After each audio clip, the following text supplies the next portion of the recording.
سابق وزیر اعظم پاکستان اور تحریک انصاف کے بانی چیئرمین عمران خان کا پاکستان کے آئندہ انتخابات کے حوالے سے برطانوی جریدے دی اکانومسٹ میں شائع ہونے والا آرٹیکل، جو کہ انگلش میں تھا، جس کا اردو ترجمہ آپ کی خدمت میں پیش کرتے ہیں۔ آج پاکستان پر وفاقی اور صوبائی سطح پر نگران حکومتوں کا راج ہے۔ یہ انتظامیہ آئینی طور پر غیر آئینی، غیر قانونی ہے، کیونکہ پارلیمان اسمبلیوں کی تحلیل ہونے کے 90 روز کے اندر انتخابات نہیں ہوئے تھے۔ عوام کے سننے میں آ رہا ہے کہ انتخابات 8 جنوری کو ہوں گے، مگر گزشتہ مارچ میں سپریم کورٹ کے ایک حکم کے باوجود انتخابات 3 ماہ کے اندر نہیں ہوئے، جو کہ صوبہ پنجاب اور خیبر پختونخوا میں ہونے کا اعلان ہوا تھا، مگر بعد میں انتخابات کروانے سے انکار کر دیا گیا۔ لہذا عوام اب بھی اس بارے میں شکوک و شبہات رکھتے ہیں کہ کیا آئندہ انتخابات ہو پائیں گے یا نہیں۔ ملک کا الیکشن کمیشن اپنے عجیب و غریب اقدامات کی وجہ سے داغدار ہے۔ اس نے نہ صرف اعلیٰ عدالت کی مخالفت کی ہے، بلکہ اس نے میری پارٹی تحریک انصاف کی ترجیحی امیدواروں کی نامزدگیوں کو بھی مسترد کیا ہے، پارٹی کے اندرونی انتخابات میں رکاوٹ ڈالی اور الیکشن کمیشن پر تنقید کرنے کی وجہ سے میرے اور دیگر پی ٹی آئی رہنماؤں کے خلاف توہین عدالت کے مقدمات شروع کر دیے۔ انتخابات ہوں یا نہیں، اپریل 2022 میں عدم اعتماد کے مضحکہ خیز ووٹ کے بعد سے جس انداز میں مجھے اور میری پارٹی کو نشانہ بنایا گیا ہے، اس نے ایک بات واضح کر دی ہے: اسٹیبلشمنٹ یعنی فوج اور سیکیورٹی ایجنسیاں اور civil bureaucracy P T I کے لیے لیول پلینگ فیلڈ تو دور کی بات ہے، کھیل کے لیے کوئی میدان فراہم کرنے کے لیے بھی تیار نہیں ہے۔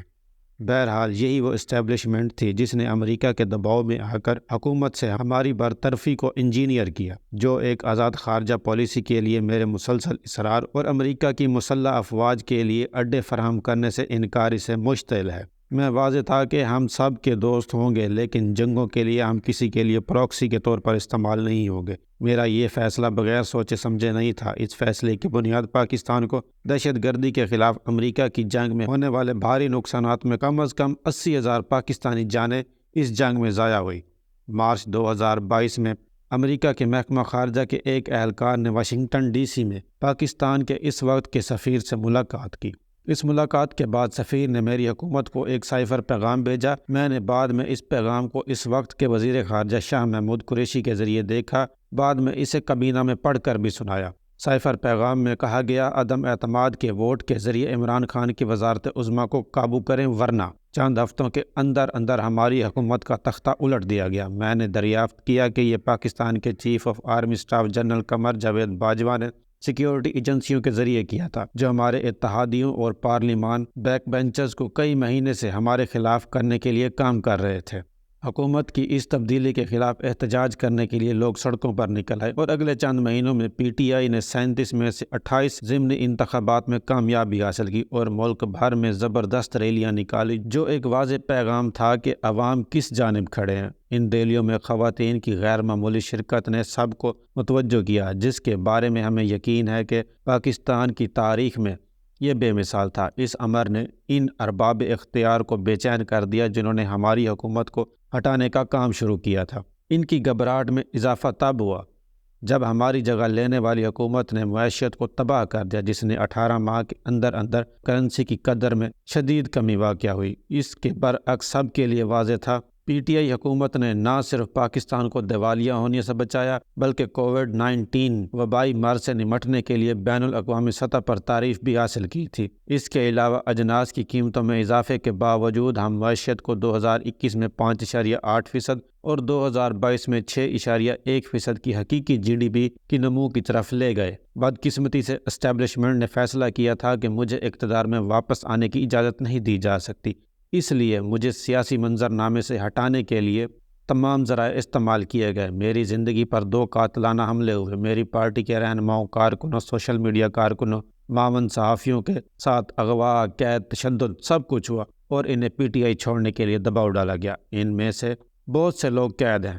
جب بھی عدالتیں انہیں ضمانت دیتی ہیں یا انہیں رہا کرتی ہیں تو انہیں ایک نئے مقدمے میں الزامات لگا کر قید کر لیا جاتا ہے۔ اس سے بھی بدتر بات یہ ہے کہ موجودہ حکومت خواتین کو سیاست میں حصہ لینے سے روکنے کے لیے کوشش کر رہی ہے۔ پی ٹی آئی کی خواتین رہنماؤں، کارکنوں کو دہشت زدہ کرنے اور ڈرانے کے لیے ہر حد پار کی جا رہی ہے۔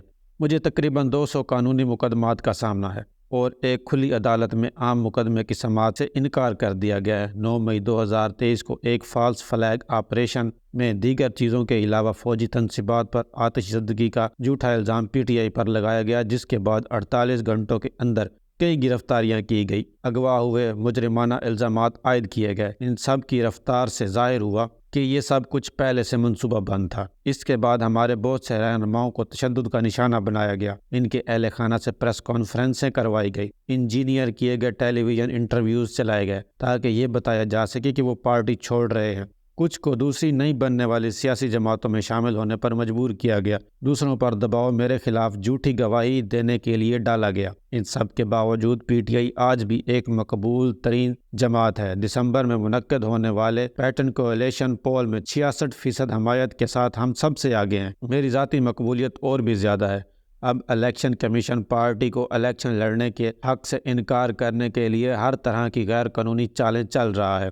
ایسا لگتا ہے کہ عدالتیں روزانہ اپنی ساکھ کھو رہی ہیں۔ دری اشنا بدعنوانی کے جرم میں سزا پانے والے سابق وزیر اعظم نواز شریف برطانیہ سے واپس آئے ہیں، جہاں وہ پاکستان سے ایک مفرور کے طور پر رہ رہے تھے۔ نومبر میں پاکستان کی ایک عدالت نے سزا کو کالعدم قرار دے دیا تھا۔ میرا ماننا ہے کہ مسٹر شریف نے اسٹیبلشمنٹ کے ساتھ ایک معاہدہ کیا ہے جس کے تحت وہ ان کی بریت کی حمایت کریں گے اور آئندہ انتخابات میں ان کے پلڑے میں اپنی حمایت ڈالیں گے، لیکن اب تک عوام پی ٹی آئی کی حمایت میں ہیں اور سلیکٹڈ کو مسترد کر رہے ہیں۔ ان حالات میں 8 فروری کو کیسے آزادانہ انتخابات ہو سکتے ہیں؟ تمام جماعتوں کو پی ٹی آئی کے علاوہ آزادانہ طور پر مہم چلانے کی اجازت ہے۔ میں قید تنہائی میں ہوں، غداری سمیت مضحکہ خیز الزامات میں قید رہتا ہوں۔ ہماری پارٹی کے چند رہنما جو آزاد ہیں اور چھپے ہوئے ہیں، انہیں مقامی ورکر کنونشن منعقد کرنے کی بھی اجازت نہیں ہے۔ جہاں پی ٹی آئی کارکن اکٹھے ہونے کا انتظام کرتے ہیں، وہاں انہیں پولیس کے ذریعے وحشیانہ کارروائی کا سامنا کرنا پڑتا ہے۔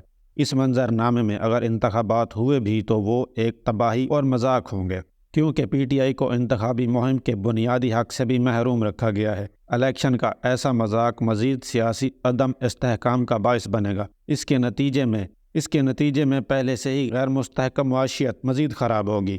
پاکستان کے لیے آگے بڑھنے کا واحد قابل عمل راستہ منصفانہ اور آزادانہ انتخابات ہیں، جو سیاسی استحکام اور قانون کی حکمرانی کو واپس لائیں گے۔ اس کے ساتھ ساتھ ایک مقبول مینڈیٹ کے ساتھ جمہوری حکومت کی طرف سے اشد ضروری اصلاحات کا آغاز کرنا ہے۔ پاکستان کے لیے اپنے آپ کو درپیش بحرانوں سے الگ کرنے کا کوئی دوسرا راستہ نہیں ہے۔ بدقسمتی سے جمہوریت کے محاصرے کے ساتھ ہم ان تمام محاذوں پر درستگی سے مخالف سمت میں جا رہے ہیں۔ یہ تھا عمران خان کا دی اکانومسٹ کو لکھا گیا خط۔ امید کرتے ہیں آپ کو پسند آیا ہوگا۔ والسلام، ملتے ہیں اگلی ویڈیو میں۔